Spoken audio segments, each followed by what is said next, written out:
À 38 ans, son destin va se jouer de l'autre côté de la Manche. Guillaume le Bâtard s'apprête à devenir Guillaume le Conquérant.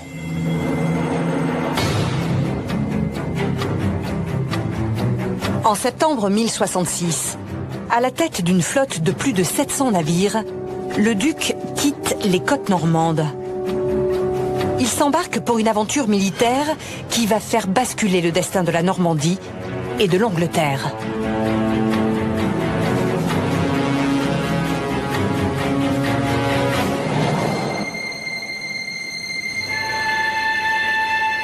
Le récit de cette épopée est parvenu jusqu'à nous grâce à une œuvre majeure. Une narration illustrée, jaillie du Moyen-Âge. La tapisserie de Bayeux est une chronique épique et dramatique qui décrit étape par étape l'aventure militaire de Guillaume. Cette histoire, vieille de près de 1000 ans, débute par la promesse d'un roi. Édouard le Confesseur, roi d'Angleterre, qui n'a pas de descendance, promet à Guillaume de faire de lui son héritier. Mais Harold, un comte anglo-saxon, peut lui aussi prétendre au trône. Il prête pourtant serment d'allégeance à Guillaume. Dans la cathédrale de Rouen, Harold jure de reconnaître Guillaume comme l'unique héritier.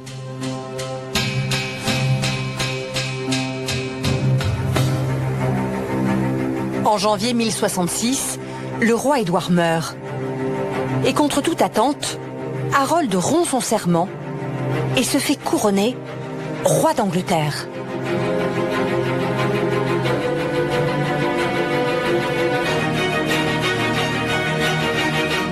Pour Guillaume, ce parjure est intolérable.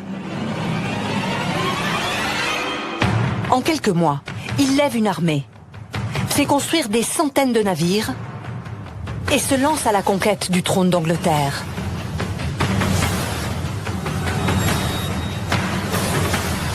Défiant les éléments, ses troupes traversent la Manche, embarquant avec elles chevaux et nourriture. Le 28 septembre, l'armée normande débarque dans le Sussex.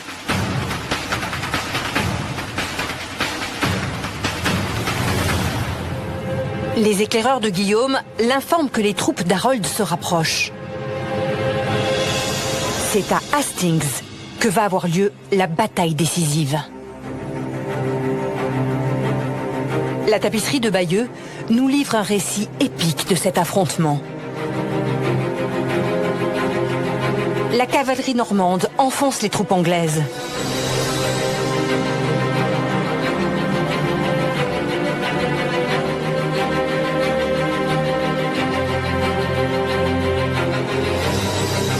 Touché par une flèche, Harold meurt sur le champ de bataille.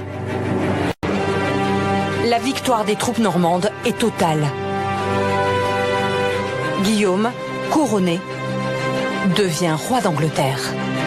Ce chef-d'œuvre, qui conserve de nombreux secrets, est classé Mémoire du monde par l'UNESCO. Il est exposé dans le musée de Bayeux.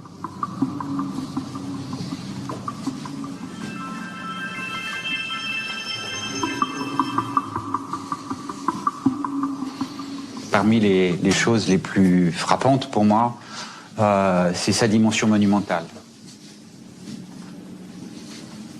On n'imagine pas ce que représente 70 mètres de narration illustrée. C'est d'une richesse véritablement exceptionnelle. Je pense que c'est ce qui marque le plus les visiteurs.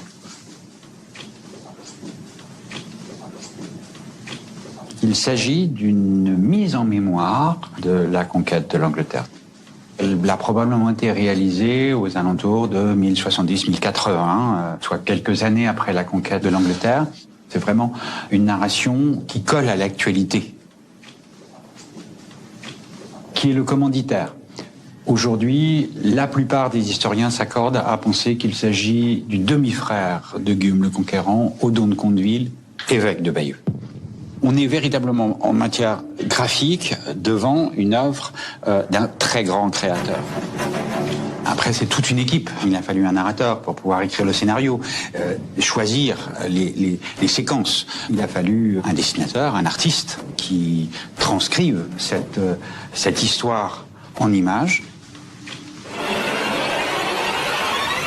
Cette scène où les cavaliers normands viennent rompre le combat sur ce monticule et où les chevaux se cabrent, se renversent complètement. Les cavaliers sont complètement renversés avec des figures véritablement splendides.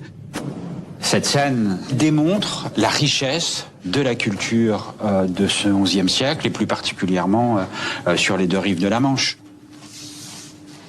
Depuis de nombreuses années, Antoine Vernet est le conservateur de ce trésor. Mais il reste fasciné par cette œuvre. Tout au long du récit, elle apparaît ponctuée de signes. Ici, la main de Dieu. Là, la comète de Halley, porteuse de présages, est visible dans le ciel en 1066. Mais les auteurs ont aussi intégré des éléments mystérieux qui restent à élucider.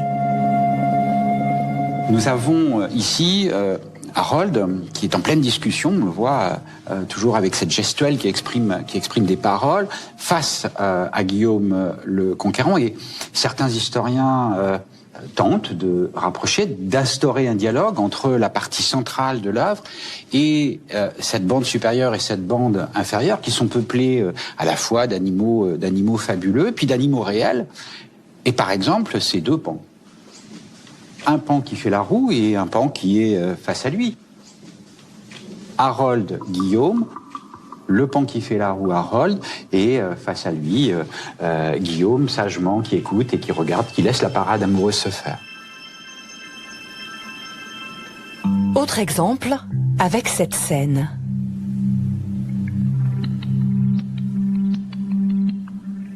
L'iconographie nous montre clairement un clerc en train de donner un soufflet sur la joue de la jeune femme, une promesse de mariage probablement. On est là bien dans les gestes et dans l'iconographie médiévale. Et puis il y a un dernier petit détail. On se prolonge un petit peu dans la partie inférieure et on voit un petit personnage tout nu en train de montrer ses attributs sexuels. On a du mal à comprendre, mais il y a un jeu graphique. Si vous prenez ce petit personnage tout nu et que vous inversez sa position, il est exactement dans la position du clerc. Voilà. Que veut dire la tapisserie de Bayeux? Ça reste un mystère. Il n'y a pas une lecture de la tapisserie de Bayeux.